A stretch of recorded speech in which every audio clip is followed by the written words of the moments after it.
Naraku might not be the most powerful or evil villain on this list, but he's possibly the most annoying.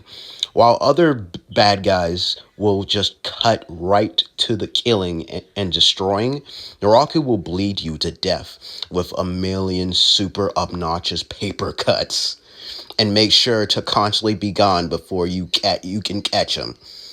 His whole plan in Inuyasha was to collect the pieces of the demon jewel shards, but he did it in the most dickish, less effective ways possible, as if all he really cared about was making Inuyasha and his friends feel shitty. He spends a lot of time wearing a baboon skin, complete with the head. He's not only he's not only cunning and cruel, his fashion sense is creepy as hell. I did He was certainly a cool villain, but at some point he started to get annoying at how long it took to really take this guy out. Because he always came up with some contingency plan to get away and find some way to screw the heroes over or something. By the time they actually do defeat Naraku for good this time, at that point I was like, finally. Still, he did made such a great impact on the series.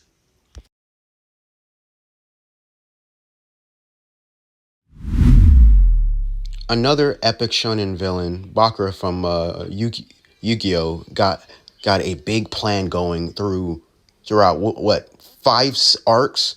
Crocodile ignited a civil war in just one. This is a completely evil, immoral character who's also a prime example of a magnificent bastard.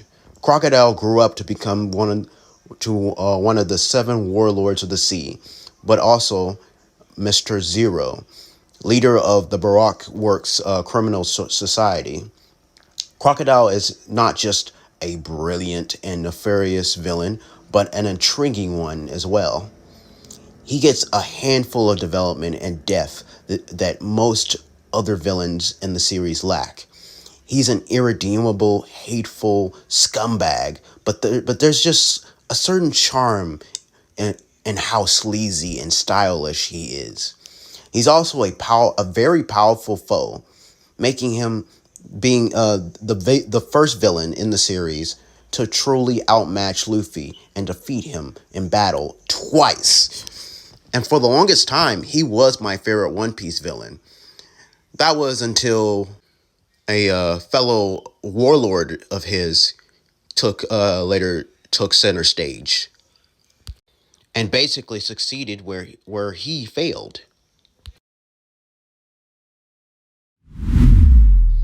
Shao Tucker was a alchemist who didn't kill anybody. Why is he on this list then?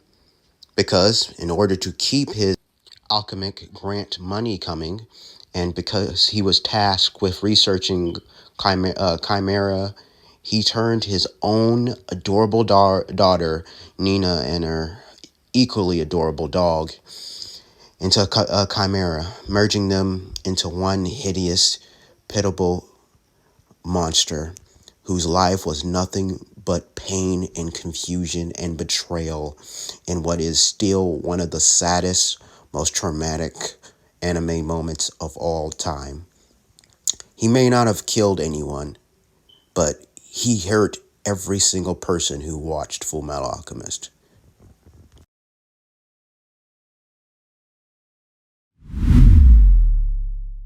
Although admittedly Sephiroth has made a much greater impact as a video game character than a character in anime, though he has graced at least one anime series, it cannot be denied that there is a certain connection between the two media forms.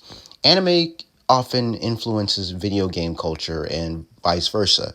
And when it comes to the greatest video game villains, Sephiroth is a regular on the list of fan favorites. Aside from his dynamic appearance, he also has a fairly impressive career as a villain. For one thing, he never seems to really die, much like many horror movie villains who always come back for the sequel. His exploits include unexpectedly assassinating video game heroines, burning entire villages to the ground, and summoning meteors in order to destroy an entire planet, as well as other such activities which tend to be frowned upon by the general society. But the real reason I'm even giving him, and like I said before, he did. There is a Final Fantasy OVA that covers said actions. But the real reason I'm even giving him an honorable mention, despite primarily being a video game character, is due to his appearance in the Advent Children movie, with his design, voice, dialogue, and of course this film's version of his iconic boss fight theme song, One Winged Angel. Sephiroth was basically the best damn thing about that movie for me. And the ass whooping he gave Cloud was also entertaining to watch as well. Dude even managed to make losing look cool. I will never be a memory. Jesus, he's such a badass.